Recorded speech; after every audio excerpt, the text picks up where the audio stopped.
Recordando lo que viene.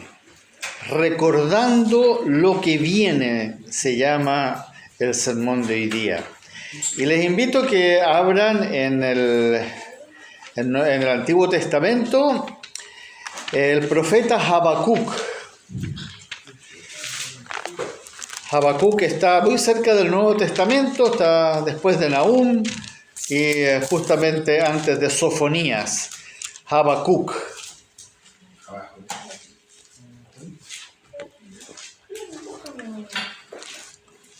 El profeta Habacuc, un profeta menor, pero que tuvo una experiencia bastante particular y que nos va a recordar de algo que necesitamos poner mucha atención. Habacuc, capítulo 3, vamos a leer del versículo 16 al versículo 19. Le quiero pedir en esta noche a nuestro hermano Eloy, si usted nos puede leer, por favor, hermano Eloy, el versículo 16. A Michelson le quiero pedir que nos lea el versículo 17 y a Laneldín le quiero pedir que nos lea el 18 y el 19, que son cortitos.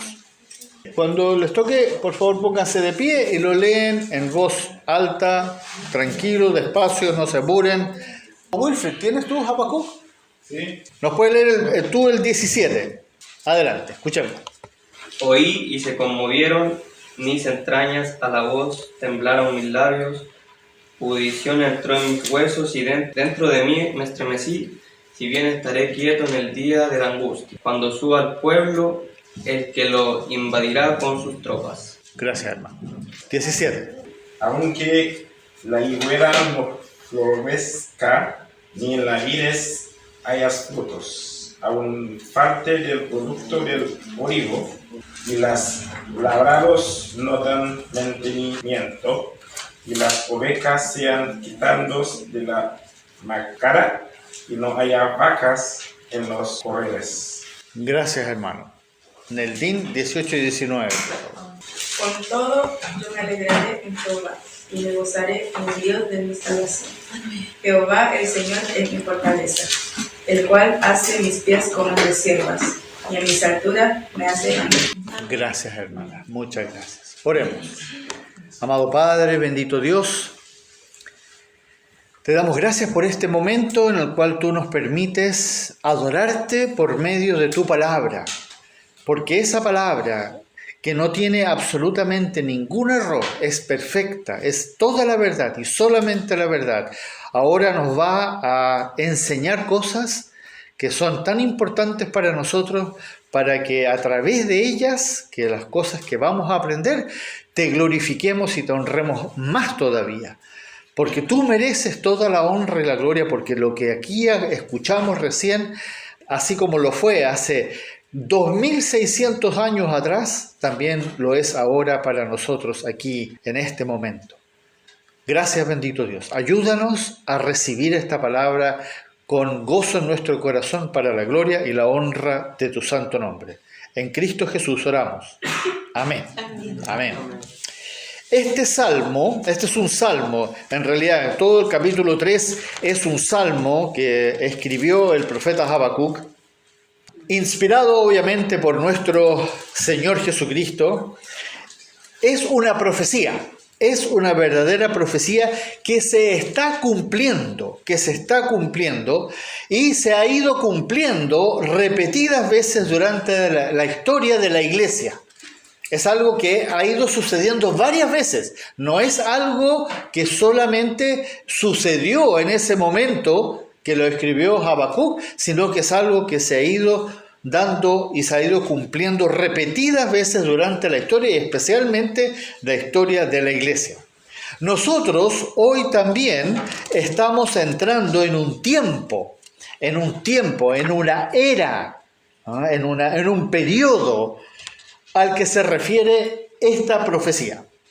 Por eso es recomendable que veamos estas palabras con mucha detención, ya que es algo muy probable que es algo que nosotros vivamos un día. Cuando el Señor inspiró al profeta Habacuc a escribir estas palabras que estamos leyendo acá en el Antiguo Testamento, Israel se estaba desmoronando espiritualmente. Si ustedes leen todo, es cortito, tiene 3 capítulos solamente, se van a dar cuenta que Israel se estaba desmoronando espiritualmente, social y moral. Muy parecido a lo que nos está ocurriendo ahora, solo que ahora es a nivel mundial. En ese momento era el pueblo de Dios que le estaba pasando eso. Por eso, cuando va llegando al final de este libro de Habacuc, se nos presenta una secuencia muy común y que, como dije antes, se ha repetido en muchas ocasiones para la amada iglesia del Señor. Todo comienza cuando se desmorona el sentido común, cuando la sociedad deja de tener sentido común. Sentido común es algo que todos nosotros tenemos, que es cuando vemos que algo está mal, pero ahora dicen que no está mal, que está bien. ¿Ya? Y eso es el sentido común. Y la naturaleza pecaminosa que está en todos nosotros, la naturaleza pecaminosa se comienza a desatar sin control. ¿Qué pasa entonces? Que la sociedad se empieza a desestabilizar, literalmente. La sociedad que nos rodea en el mundo entero se empieza a desestabilizar y comienza, curiosamente, y esto ha pasado siempre, a desatarse la injusticia. Lo primero que empieza a aumentar es la injusticia. Y eso lo hemos estado viendo ya hace muchos años. ¿Ya? Y esa injusticia se empieza a desatar. ¿Por qué? Porque aumenta la idolatría. Aumenta la idolatría. Se desenfrena la idolatría. Y no me refiero solamente a la idolatría en figuras, en imágenes y cosas así, o en cantantes, sino que la idolatría del ser humano. Esto fue exactamente lo que le sucedió a Israel aquí en el Antiguo Testamento, en esos tiempos, después de la muerte del rey Josías. Hubo un rey, ¿no? en el periodo del rey David hasta el tiempo en que fueron llevados a Babilonia, hubieron muchos reyes, pero hubo un rey que se llamaba Josías. Y este rey, Dios le permitió que encontrase el libro de la ley, que estaba perdido, no sabían dónde estaba el libro de la ley. Y él lo encontró, el libro de la ley, y cuando lo leyó se rasgó las ropas y dijo, ¿cómo es posible? No estamos haciendo esto. Y empezó a hacer lo recto delante de Dios. El rey Josías fue el mejor rey que tuvo Israel después de David. Y esto se puede comparar con lo que el Señor hizo cuando sacó a la iglesia. ¿Se acuerdan que habíamos hablado que la iglesia del Señor Jesucristo estuvo cautiva por el Hades, ¿no? durante 1500 años? ¿Y qué hizo el Señor? Él la sacó de la cautividad del Hades. No es que estaba en el Hades. El poder de Satanás la tenía completamente opacada y Él la sacó de ahí. ¿Se acuerdan cuándo fue eso? En la Reforma, en el año 1517. Y en ese momento el Señor la sacó de ahí porque Él dijo que las puertas del Hades no iban a prevalecer contra su iglesia. Y la levantó a la iglesia. Después de que la iglesia sufrió mucho durante casi 200 años, después de eso, después de la Reforma, para que la palabra se predicase abiertamente en todas partes, sin restricción por más de 300 años. Entonces hay que pensar que de 1700 hasta ahora la palabra de Dios ha sido predicada abiertamente en todo el mundo. Pero estamos comparando los tiempos. Cuando el rey Josías hizo esto, Israel floreció, se convirtió en un país poderoso, bendecido por Dios. Lo mismo pasó cuando la iglesia floreció, ¿no es cierto? Pero cuando murió el rey Josías, quien fue el mejor rey, como dije, después de David, los hijos de él que heredaron el trono se pervirtieron y cayeron en la nefasta idolatría y se derivó en la inmoralidad sexual. Miren cómo, para que comparemos, la inmoralidad sexual y eventualmente en la injusticia. Así sucedió también en nuestros tiempos.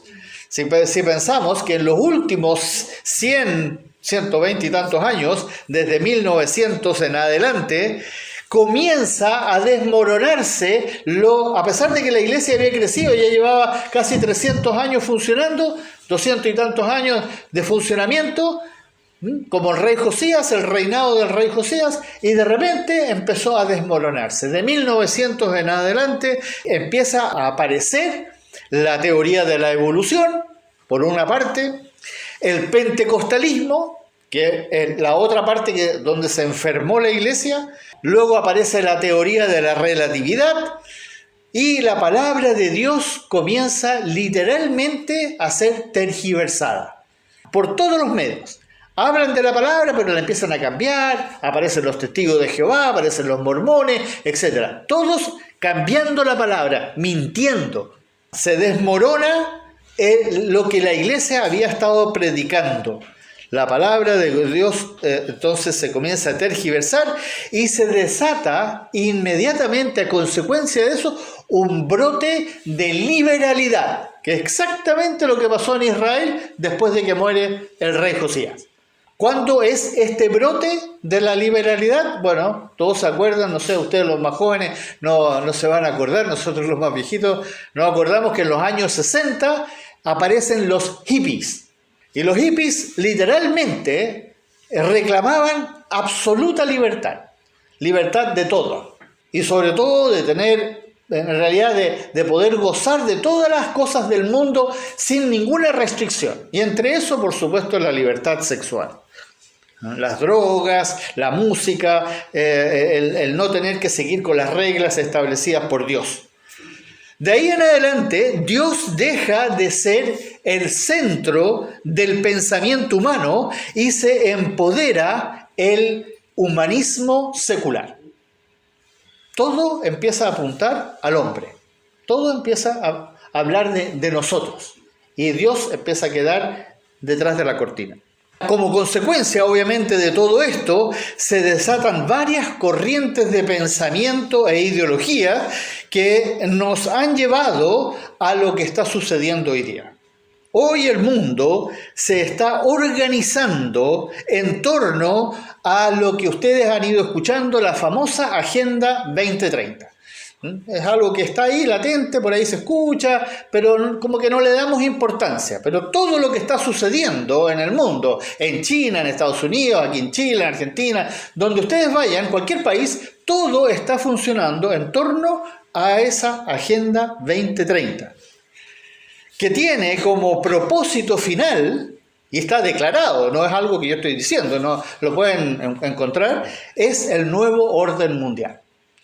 El nuevo orden mundial. Esto, amados hermanos, es algo que el ser humano sin Dios, estoy hablando del ser humano sin Dios, ha estado trabajando desde la Segunda Guerra Mundial en adelante. Estamos hablando del año 1930. De ahí en adelante, cuando se desata la Segunda Guerra Mundial, un poco antes de eso, empieza entonces en el pensamiento humano esto del nuevo orden mundial.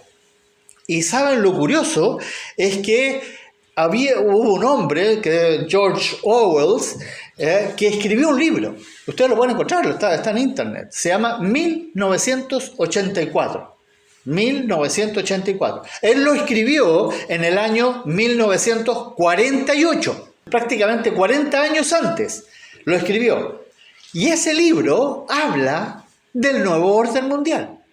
Ya en esos tiempos se sabía de lo que el hombre quería hacer. Y él lo cuenta como una historia, y hay una película también, y habla entonces de esto que está pasando ahora. Pero en otro formato, por supuesto, él se lo imaginó de otra manera. En estos momentos se está cumpliendo exactamente lo que vamos a leer ahora en el versículo 16. Estamos en Habacuc, capítulo 3, Habacuc capítulo 3, y comenzamos con Eloy nos leyó el versículo 16. Esto que dice acá es lo que está empezando a suceder en nosotros. Y miren lo que dice. Oí. Entonces, todavía no lo estamos viviendo en carne propia, sino que, ¿qué nos está pasando? Que estamos escuchando la noticia, ¿no es cierto? Y las noticias ya nos están empezando a sentir esto que dice ahí, se conmovieron mis entrañas. Acuérdense, cuando habla de conmover las entrañas, es cuando tú empiezas a sentir miedo. Tú te empiezas a sentir raro, que como que empiezas, no sé qué voy a hacer, te empiezas a poner nervioso. No estamos hablando de depresión, estamos hablando realmente de que empiezas a tener miedo. Uy, van a venir, ¿qué va a pasar? Temblaron mis labios. Temblaron los labios. Cuando te empiezan a temblar los labios, hermanos, y no sé si alguno de ustedes lo ha experimentado alguna vez, pero eso es cuando la cosa, tu sistema nervioso está literalmente afectándote por lo que está pasando, por lo que estás escuchando. No, todavía no lo estás viviendo, lo estás escuchando. Vienen, te dicen, arranquemos, o escuchas bombas, o escuchas sirenas, y empieza a haber alarma, y empieza a haber miedo en ti, y de repente empiezan tus labios y literalmente tiemblan. Pudrición, dice, entró en mis huesos, dentro de mí me estremecí. Cuando eso ya pasa es porque la cosa ya está muy fea. Mi padre estuvo en la Segunda Guerra Mundial y él me contó momentos en los cuales él, con 17 años, estamos hablando de un jovencito, con 17 años, sentía cosas adentro de él porque corría en medio de cadáveres que estaban recién quemados por las bombas que habían reventado, corriendo para ir a buscar a sus padres que eran sordomudos, no podían escuchar la sirena. Tenía que sacarlos del departamento y llevarlos a un búnker para que se escondieran. Pero en medio de los estallidos, de las sirenas, de los gritos, y él vivió esto, y él me contaba que eso es lo que le pasaba. Sentía dolor en los huesos. Sentía dolor en los huesos, con 17 años. Ojo, no estamos hablando de nosotros adultos, que nos daría mucho más miedo. Las noticias, hermanos amados, a nivel mundial nos están invadiendo sistemáticamente. Eso significa de a poco. No es una cosa que nos va a caer encima, sino que nos vamos escuchando, vamos por acá, vamos por acá. El Señor lo anunció. Escucharán rumores de guerras, escucharán de temblores, de terremotos, escucharán. Y es muy probable que vayamos experimentando estas cosas que sintió el profeta Habacuc y escribió acá, porque él lo sintió, él lo vivió. Él no estaba escribiendo solamente lo que el Señor le decía que escribiera, ¿ya? Y que han sufrido muchos hermanos nuestros desde el momento en que Pentecostés nace la iglesia cristiana. A nosotros se nos olvida que durante muchos 1800 años prácticamente, hermanos nuestros vivieron cosas que son absolutamente espantosas. Esto que estamos haciendo nosotros es una fiesta, hermanos. Tranquilidad, sentados en sillas cómodas, con luz, con agua potable, qué sé yo. Estamos en la dicha nosotros. Y hay algunas iglesias que se quejan porque tienen sillas como las que están sentados ustedes, porque son duras. No, queremos cambiar la silla, tenemos que tener sillas más cómodas. ¿Cómo, pastor? Vamos a tener sentido. Pero hay hermanos nuestros que a escondida el día están en la oscuridad. Y si es que con una velita que no les vaya a ver alguien luz dentro, están leyendo la palabra y están glorificando a Dios, cantando pero sin voz. Así, porque no pueden cantar porque lo escuchan y los matan. Esto está pasando hoy día. Y eso pasó durante muchos años. Está afectando a millones de hijos e hijas de Dios, hermanos nuestros. Literalmente, las entrañas de ellos se conmueven, tiemblan los labios, se siente que como que los huesos se están pudriendo por dentro de ellos. Cuando estas cosas nos pasan a nosotros reaccionamos. Nosotros tenemos una reacción. Cuando estas cosas lleguen a suceder en nosotros, vamos a reaccionar, tal como lo estamos viendo en todas partes. ¿Cuál es la reacción que tenemos nosotros los seres humanos? Actuamos generalmente de forma violenta. Nos brota la rabia, y la rabia ante la injusticia, ante el abuso, ante todas las cosas que estamos viendo, nos hace sentir rabia, ira, y nos dan ganas de hacer algo al respecto. Tenemos que tener mucho cuidado. Y eso nos va a llevar a involucrarnos generalmente en disturbios. Otros se suicidan. Otros caen en el desenfreno sexual y otros caen en el terrorismo, literalmente. Lo vemos, esto está pasando en todo el mundo. Y de a poco esto va aumentando, dependiendo. Por ejemplo, nuestros hermanos en Haití escuchan las noticias de lo que está pasando en Haití y ya se perdió la ley. En Haití hay lugares donde no hay ley, donde se matan los unos a los otros, ya no saben quién se persigue, quién es el bueno, quién es el malo. En los pueblos alrededor, digamos en el campo, la cosa es más tranquila, pero lamentablemente en Puerto Príncipe, lo hemos conversado, lo hemos escuchado en las noticias, la cosa es un infierno, es un verdadero infierno. Y eso está pasando en muchas partes. Sin embargo, amados hermanos, en medio de todo esto, nosotros como verdaderos cristianos, debiéramos reaccionar con temple. Significa con calma, con confianza, con paz en nuestro corazón. Aunque sintamos estas cosas, nosotros somos llamados a reaccionar con temple. Por lo que dice ahí, si ustedes leen, todavía hemos leído la primera parte del versículo 16, pero miren cómo termina el versículo 16, que dice: si bien estaré quieto en el día de la angustia, cuando suba al pueblo el que lo invadirá con sus tropas. A pesar de que dice esto, estaré quieto en el día de la angustia. Estaré quieto, cerrando mis ojos, tirado en el suelo, orando, pidiéndole al Señor, pero estaré quieto, no voy a reaccionar.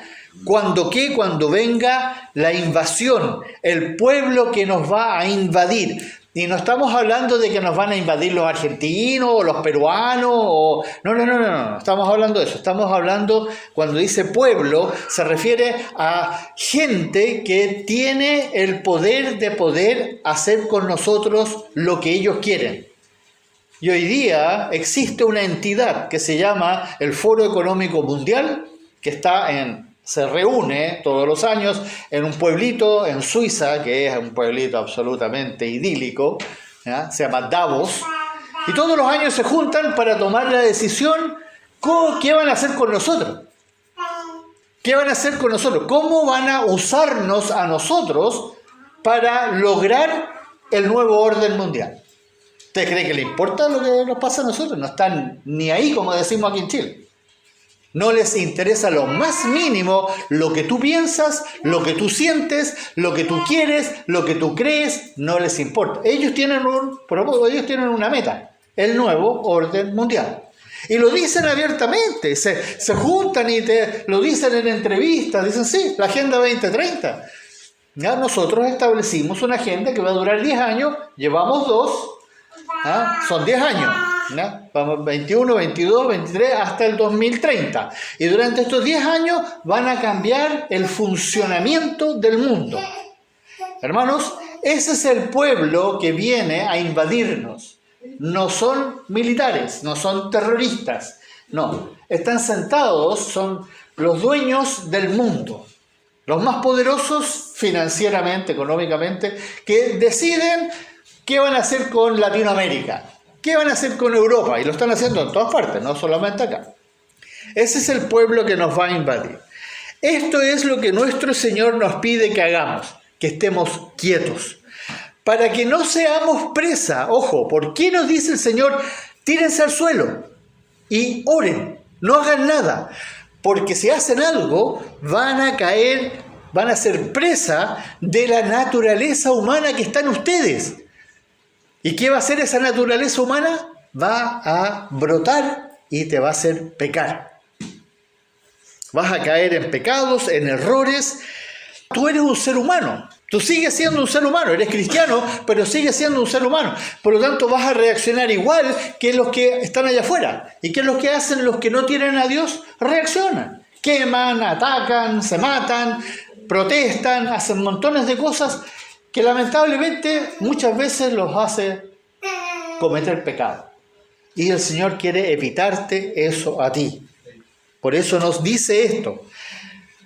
Y ahí viene entonces justamente lo que va a venir. En alguna forma va a venir lo que está escrito aquí en el versículo 17.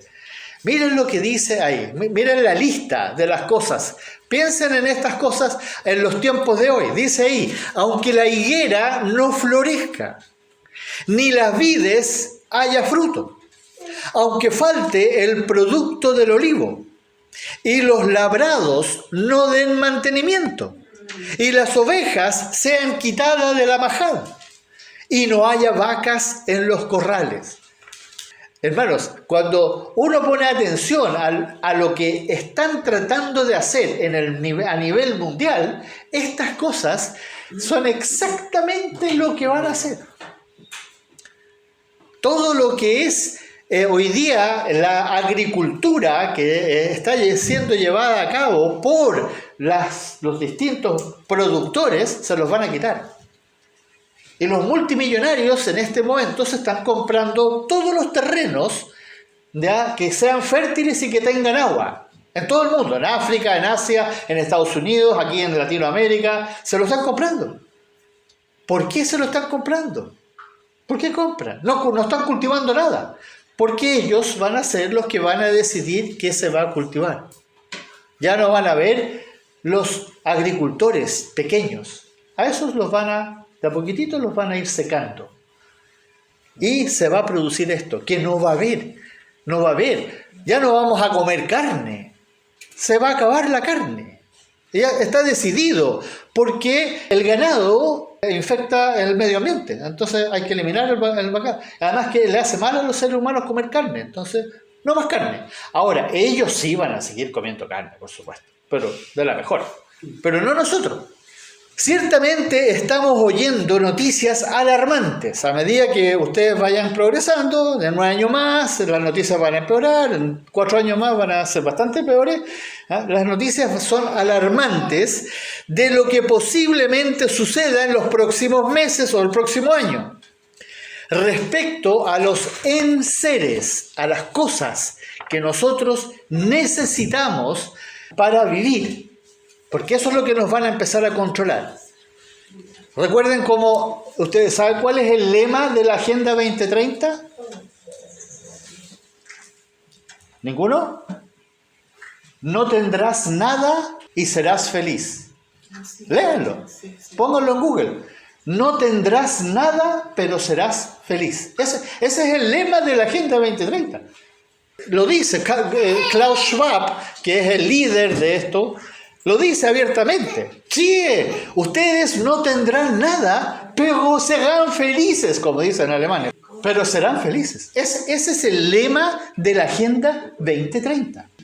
El problema, hermanos amados, el problema nuestro, ¿por qué estamos tan tranquilos nosotros acá? ¿Por qué nosotros no nos estamos enfocando en esto?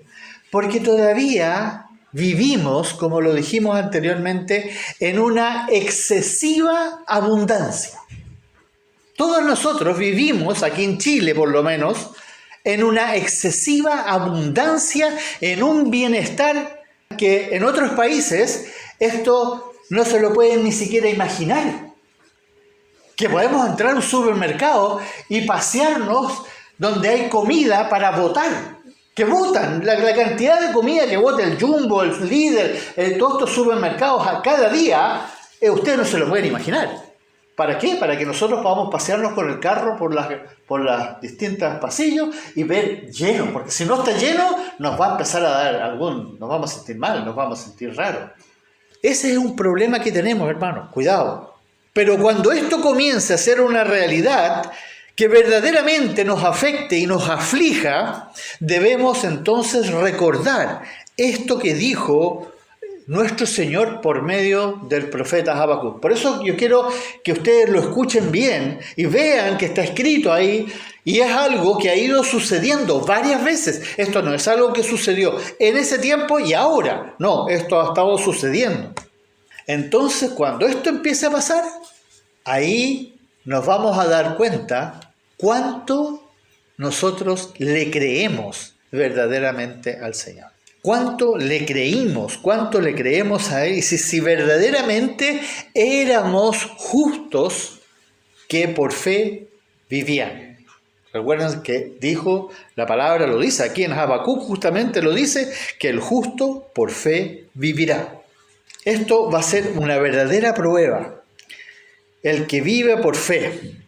Porque si éramos verdaderos discípulos de Cristo, entonces estábamos guardando su palabra por gratitud y amor a Él, a Cristo, entonces se va a cumplir exactamente lo que dijo al final.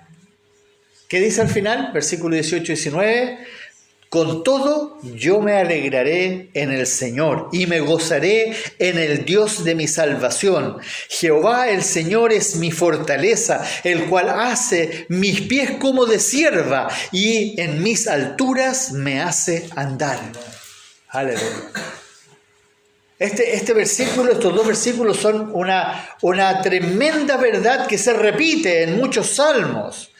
Esto no es posible para cualquiera que dice ser cristiano. No es posible, sino que será evidencia de los que realmente se sometieron en humillación y obediencia a su Señor y que vivían por fe. Solamente esos van a poder decir estas palabras.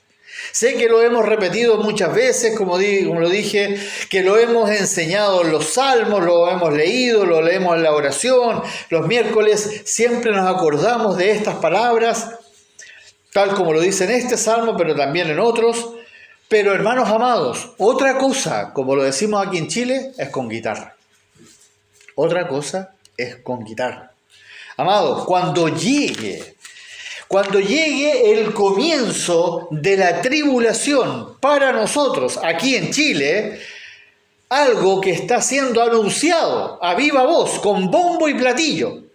Ojo, está siendo anunciado.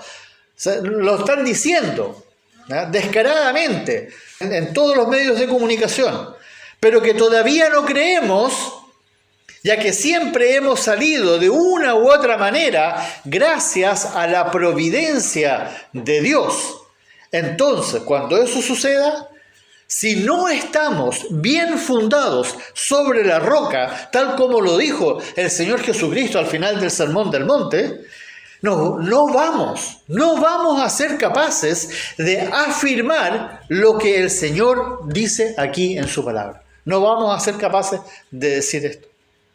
Recordemos que estar fundado sobre la roca, o más bien dicho, haber edificado nuestra casa sobre la roca, es según lo que dijo el Señor. No como tú lo entiendes, sino que como lo dijo el Señor.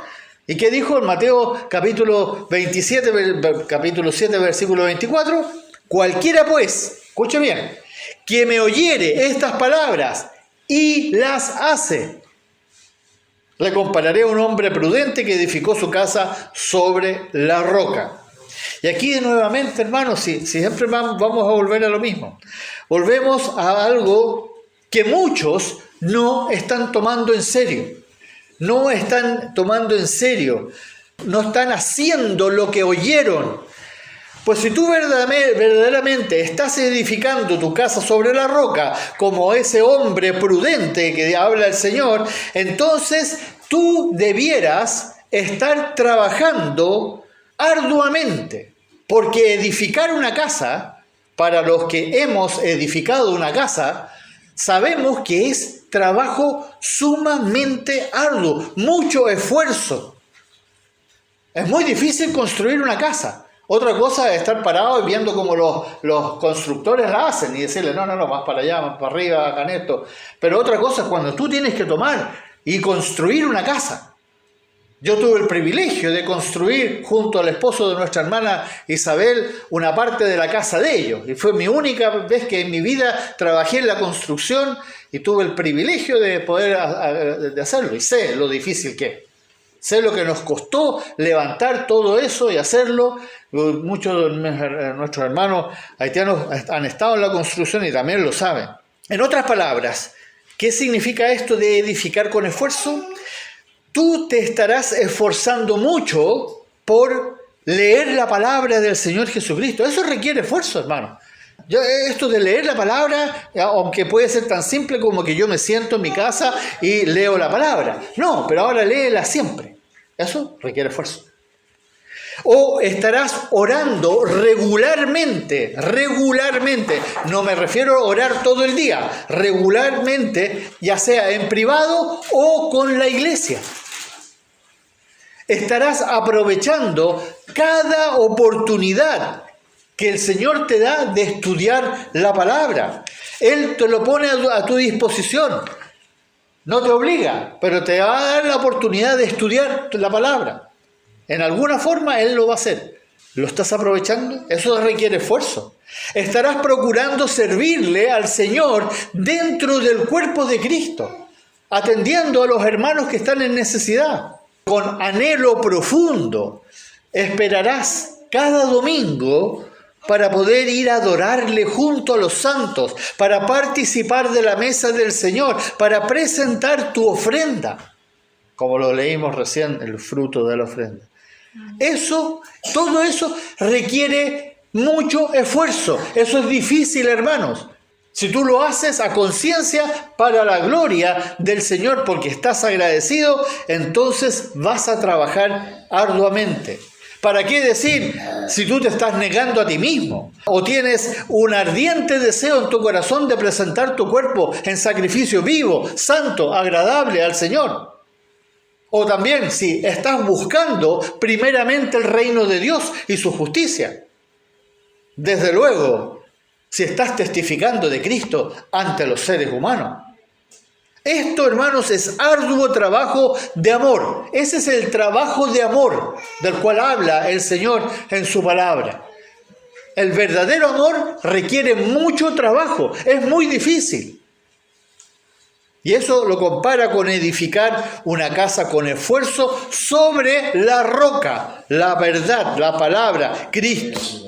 Pero, escuche bien, si todo esto meramente es una fantasía en tu corazón, entonces tienes que escuchar la segunda parte de lo que el Señor dijo ahí al final del Sermón del Monte, porque dijo una segunda parte, en el versículo 26 del capítulo 7. Pero cualquiera que me oye estas palabras y no las hace, le compararé a un hombre insensato que edificó su casa sobre la arena. Y esto, cuando llegue la tribulación, estoy hablando de la tribulación que viene antes de que el Señor venga a buscar su iglesia. Esa tribulación que se está empezando a dar ahora, que todavía no es la gran tribulación. Antes de que el Señor venga a buscar a su amada novia, esa tribulación que sucederá al comienzo de la otra tribulación que está profetizada grandemente en el capítulo 6 de Apocalipsis en adelante, lo que habla de los 7 años en la gran tribulación, de lo que nosotros aquí en Chile y en el occidente experimentaremos pronto aquí, hoy en día. Ahí vamos a comenzar, ahí va literalmente, cuando esa tribulación venga, en ese momento comenzaremos, que se nos van a conmover nuestras entrañas, van a temblar nuestros labios, va a entrar esa pudrición en nuestros huesos y nos estremeceremos dentro de nosotros.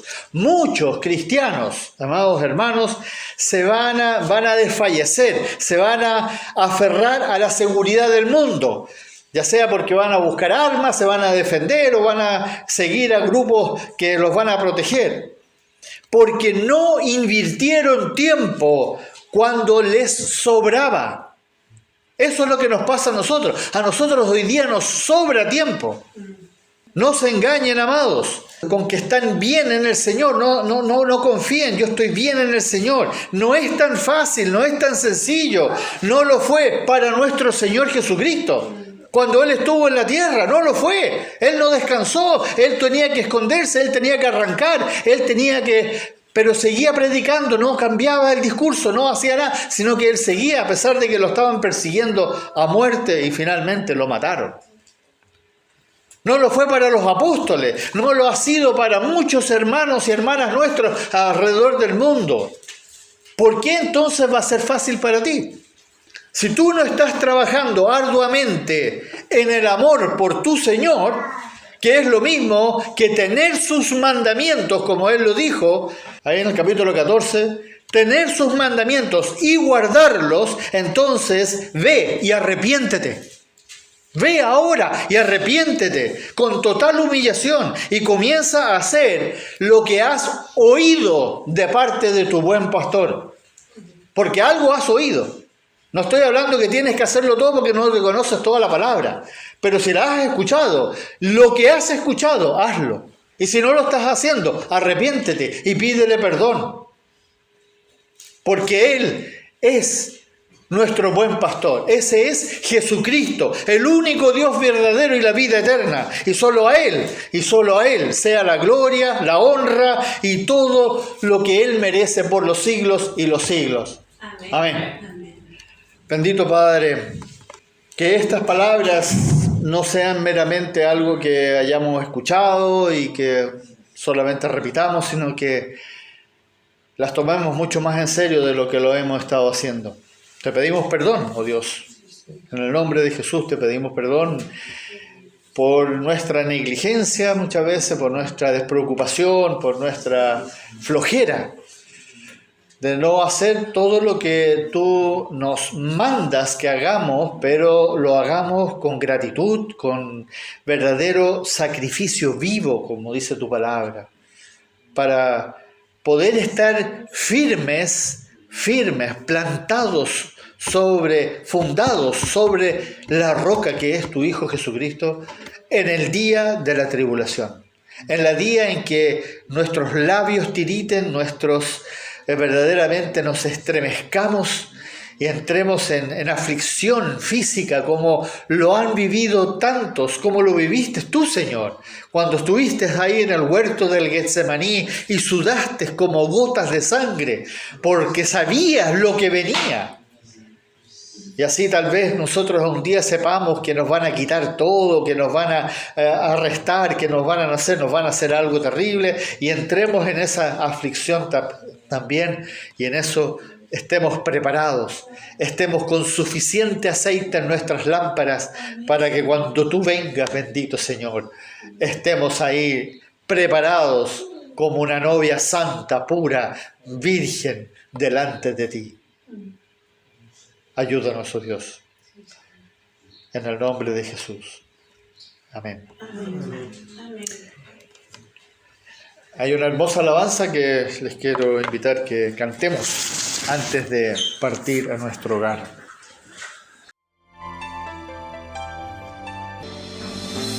Es que levanto mis manos ante ti. Con mis manos levantadas hacia el cielo, me presento ante ti, hoy mi Señor, para recibir de ti la fuerza y el poder para vivir junto a ti. Con mis manos levantadas hacia el cielo, me presento ante ti, hoy mi Señor, para recibir de ti la fuerza y el poder para vivir junto a ti. Llenas hoy mi corazón con tu presencia, llenas de alegría y paz todo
hacia el cielo.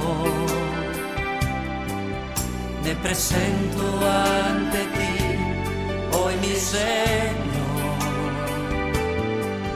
para recibir de ti la fuerza y el poder para vivir junto a ti.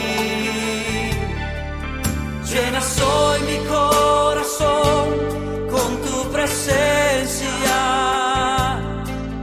llenas de alegría y paz todo mi ser. De cualquier necesidad tú me responderás, porque me amas, me amas. Llenas hoy mi corazón con tu presencia, llenas de alegría y paz todo mi ser. De cualquier necesidad tú me responderás, porque me amas, me amas.